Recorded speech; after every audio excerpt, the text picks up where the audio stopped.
Thank you, Mr. President, and I hope my accent enables my words to be heard as clearly as I hope to present them. I find it remarkable. Two things were remarkable, I must say, when I was first invited. One is, I actually did not believe the proposition. It was, and I read it, this House believes that Hamas is a greater threat to peace than Israel. And I give you my word of honor, I actually called Oxford, I went online, I couldn't believe this was an actual proposition. You mean that's debatable? I actually thought for a moment that pro-Israel forces at Oxford had somehow put this into the lineup, as we call it in America, when you put a lineup for your players on your team. I was stunned.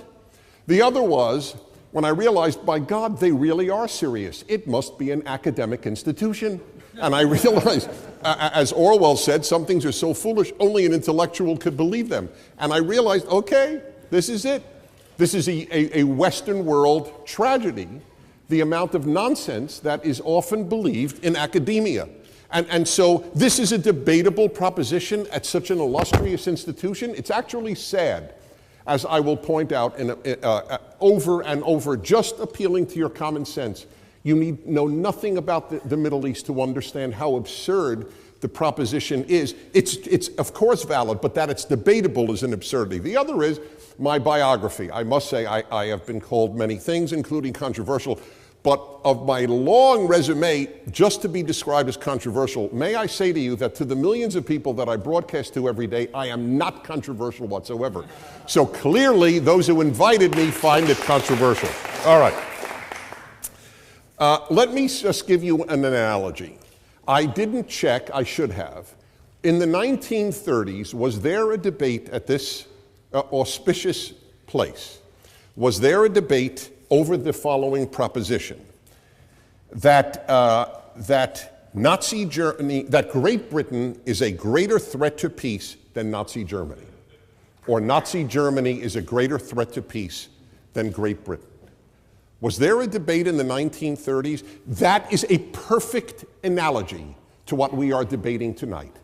Nazi Germany is to Israel what Nazi Germany was to Britain, what Hamas is to Israel. Whether you agree with Israeli policies or not, and I don't agree with all Israeli policies, it is irrelevant. The question is that analogy fair? So let me ask you a question. I'll take you in a moment, actually in 2 moments. But let me begin. Who is the greater threat to peace? Let's forget Israel, okay? Who is the greater threat to peace in Syria?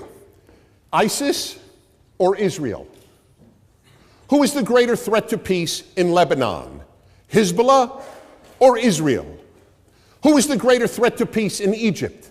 The Muslim Brotherhood or Israel? Do you understand? In every case, everyone in this room would acknowledge that ISIS is a greater threat to peace in Syria than Israel. In every person in this room, I have to believe, even Professor Schlein, would have to agree that ISIS is a greater threat, that the Muslim Brotherhood is a greater threat, and that Hezbollah is a greater threat. All of a sudden, we change the entire scenario because it is now Hamas instead of Hezbollah, or ISIS, or Muslim Brotherhood. Number two, just on this issue, just appealing to your common sense. In modern history, every war has been between a free state and a police state, or two police states. I cannot think of a 20th century example of any other. And the same holds true here. You have the police state of Hamas. If you differ with Hamas, they kill you.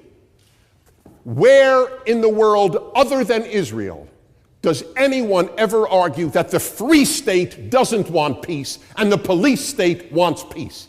There is no other example on earth. There is no other example on earth of a country targeted for extinction. None.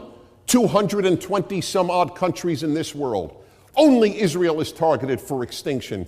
And we have a debate on whether the state targeted for extinction is the barrier to peace. That is quite a leap of faith. In the age of beheadings, as you have tragically experienced here in the UK, we have a debate. Hamas is a kindred spirit to ISIS and Hezbollah and Boko Haram. What do you think, they're an exception? All of those are monstrous. But Hamas, they're a terrific bunch who really want peace. If it only weren't for settlements. There were no settlements prior to 1967. Why wasn't there peace? Israel would dismantle the settlements for real peace in a moment because the Israeli people are much more interested in sending their kids to college and in having a peaceful life and in making a good living and inventing more medical and technological devices than they are in fighting wars. This would be the first free state in history to prefer war to peace. It is highly, highly unlikely. The Hamas covenant, which you heard from Adam earlier, the Hamas covenant, it says Israel will exist and will continue to exist until Islam will obliterate it, just as it obliterated others before it. If I could have extra time, over 8 minutes, I would take your question, but I have too much to get through. The Islamic resistance movement is a distinguished Palestinian movement whose allegiance is to Allah and whose way of life is Islam. It strives to raise the banner of Allah over every inch of Palestine. Yale University translation. I'm sure they didn't use inch in the original. On that exact point. So that is what Hamas is devoted to. Now, yes, I can. Oh, then please. So all of the organizations that you're citing as a threat to peace just happen to be Arab and or Muslim. Could you explain to me why you think that might be the case, that you only view these organizations as threats to peace? I don't. Okay. You obviously, those of you who applauded perceived the profundity of the question that I didn't. I don't quite understand. They are all a threat to peace. That is correct. Why did I only pick on Arab Muslim? I said Boko Haram. That is not Arab. Arab and or Muslim. Yes, Arab and or Muslim. That is correct. The only beheading groups in the world today, to the best of my knowledge, are Arab or Muslim. Why do you think that is, in your estimation? Why do I think that is? Sad to say, it was answered by Arab intellectuals at the United Nations, because the Arab world is a benighted place at this time. The status of women is particularly low. The Arab world translates fewer books in a year than in 10 years than Greece. The entire Arab world translates fewer books than Greece does in 1 year. There is no interest in the foreign world. It is a benighted world, the Arab world. It is a tragedy. This is not anti-Arab. If you love Arabs, you have to understand how low the moral level of the Arab world at this point is. And that has nothing to do with individual Arabs who may be saintly, but that is the dominant moral state. You are taught that you cannot judge civilizations as if Britain and Mali are on the same moral level. That is to give up on hope for humanity, to claim that there is no civilization that has produced something better than something else. So that is the tragic reason. They're not beheading people in Western civilization. They are in the Arab and Muslim worlds, and not the entire Muslim world. Now, why then?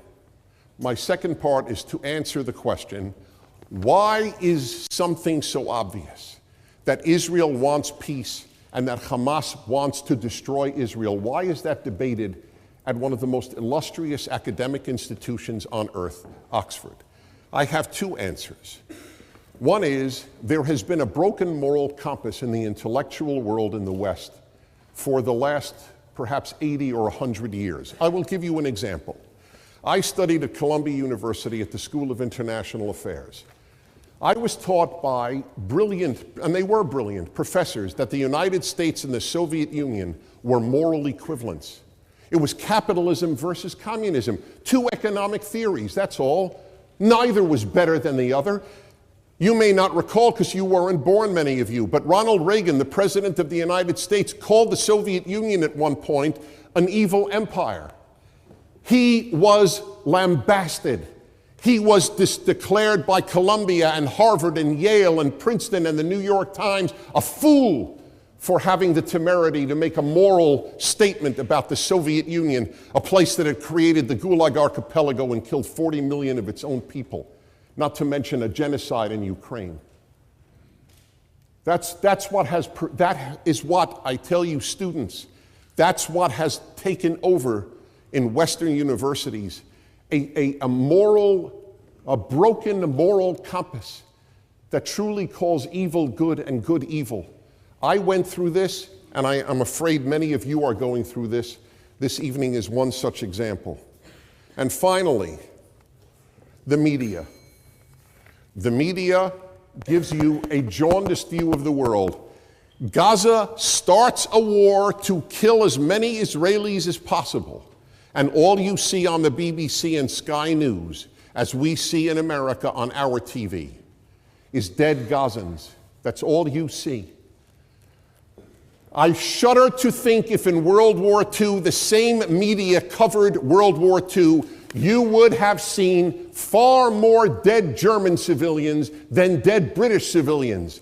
But it takes a very, very frail moral mind to believe that you determine right and wrong by the number of dead. That's what we are told. Look at how many Gazans were killed and how few Israelis. Well, look at how few Brits were killed and how many more Germans were. Does that make the Germans right in World War II? That's the facile moral thinking that pervades our world. So I end with this, and that is, it would be a tragedy, in my opinion, if it came out, if it were known, the Oxford Union actually determined that Israel and not Hamas were the greater threat to peace. Outside of the world of academia, it is pretty clear. It's got to be clear here too. Thank you very much.